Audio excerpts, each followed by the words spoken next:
Assalamualaikum warahmatullahi wabarakatuh. Perkenalkan, nama saya Habibillah dari Fakultas Hukum, Prodi Ilmu Hukum semester 1, NIM 301211010027, mata kuliah Nahwu Shorof, dosen pembimbing Pak Herdiansyah.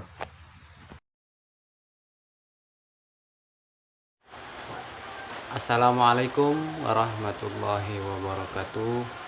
Perkenalkan, nama saya Supriyadi, Prodi Ilmu Hukum Fakultas Hukum, NIM 301211010037, mata kuliah Nahwu Shorof, dosen pembimbing Pak Herdiansyah LCMA.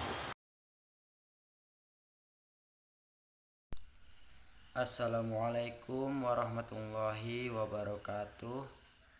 Perkenalkan, nama saya Adi Wandani, Prodi Ilmu Hukum, Fakultas Hukum, NIM 301211010038, mata kuliah Nahwu Shorof, dosen pembimbing Pak Herdiansyah LCMA. Nah, kaidah jumlah ismiyah yang pertama mubtada dan khabar harus rafa. Yang kedua, mubtada dan khabar harus sama dari sisi jenis dan jumlah. Yang ketiga, mubtada harus ma'rifah. Perhatikan tabel mubtada dan khabar harus rafa di bawah ini. Yang kedua, mubtada harus isim ma'rifah. Mubtada wajib dalam keadaan ma'rifah, sedangkan khabar hukum asalnya adalah nakirah, kecuali untuk isim-isim yang dari asalnya ma'rifah. Contoh jumlah ismiyah yang benar: haza kitaba, ma'rifah nakirah. Apakah setiap kalimat yang mubtadanya isim isyarah, khabarnya wajib nakirah? Jawabannya tidak, karena telah dijelaskan sebelumnya bahwa khusus untuk isim yang dari asalnya ma'rifah, maka tidak mengapa menjadi khabar meskipun dalam keadaan ma'rifah. Karena itu sesuatu yang tidak bisa dipaksakan menjadi nakirah. Yang ketiga, khabar harus sama dengan mubtada dari sisi jenis dan jumlah. Bila mubtadanya mufrad dan muzakkar, maka khabarnya wajib mufrad dan muzakkar. Begitupun bila mubtadanya muannats dan tatsniyah, maka kabarnya harus muannas dan tatsniyah. Nah, di situ ada beberapa contoh tabel. Rumus cepat madu manis dari Malang. 1. Madu marfu keduanya. 2. Manis, mubtada dan khabar itu harus sama jenis. 3. Dari, mubtada harus ma'rifat. 4. Malang, sama bilangan jumlahnya. Perhatikan tabel tersebut.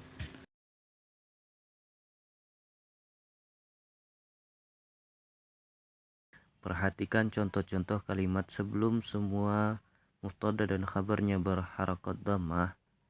Karena isim mufrad ketika rafa berharakat dhammah, namun ada keanehan yaitu pada isyarah dan dhamir yang tidak berharakat dhammah. Ini dikarenakan isim isyarah dan dhamir termasuk ism mabni, yaitu isim yang tidak dapat berubah. Artinya isim tersebut sebelumnya akan datang dalam bentuk. Nah, ada beberapa contoh tabel di sini. Yang B itu tasniyah. Ketika tasniyah dalam keadaan rafa, maka wajib dalam bentuk ani bukan aini. Ketika mubtadanya tasniyah, maka khabarnya juga wajib tasniyah berdasarkan kaidah isim isyarah damir isim dan yang dilekati al. C jamak salim. Tabel sebelumnya yang berisi contoh jamak muzakkar salim dan jamak muannas salim ketika menjadi mubtada maupun khabar. Hal yang harus diperhatikan adalah hukum asalnya. Mubtada dan khabarnya harus sama-sama dalam bentuk jamak muzakkar salim atau sama-sama jamak muannas salim, kecuali untuk kata yang bentuk jamaknya adalah taksir, maka tidak dapat dipaksakan menjadi salim. akan tetapi yang penting adalah sama-sama jamak. Yang dia ada jamak taksir. Jamak taksir memiliki kaidah khusus ketika digunakan dalam jumlah ismiyah. Bila jamak taksirnya untuk benda yang tidak berakal, li khairil aqil, maka khabarnya cukup dalam bentuk mufrad muannas. Contohnya, abu yutu wasi'ah, rumah-rumah itu luas. Adapun bila jamaknya untuk yang berakal, lil aqil, maka khabarnya mengikuti jenis jamak taksirnya. Bila jamak taksir untuk muzakkar, maka khabarnya jamak muzakkar salim. Contohnya, ar-rajalu mustakhiduna, pria-pria itu rajin. Bila jamak taksirnya untuk muannas, maka khabarnya adalah jamak muannas salim. Contohnya, al-fatayatu mustakhidat, pemudi-pemudi itu rajin. Kecuali bila khabarnya merupakan isim yang ketika jamaknya berubah menjadi jamak taksir, maka ini digunakan baik untuk jamak taksir lil aqil, muzakkar maupun muannas. Contohnya untuk muzakkar, at-tulabu judud, para siswa itu baru. Dan contoh untuk muannas, al-lima'u judud, hamba-hamba wanita itu baru. Jamak taksirnya digunakan baik untuk muzakkar maupun muannas. Nah, kaidah jumlah ismiyah jamak taksir ada beberapa.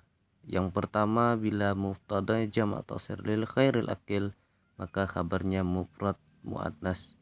Yang kedua, bila mubtadanya jamak taksir lil aqil muzakkar, maka khabarnya harus jamak muzakkar salim atau taksir sesuai kebutuhan. Yang ketiga, bila mubtadanya jamak taksir lil aqil muannas, maka kabarnya harus jamak muannas salim atau taksir sesuai kebutuhan. Sumber referensi e-book Ilmu Nahwu untuk Pemula.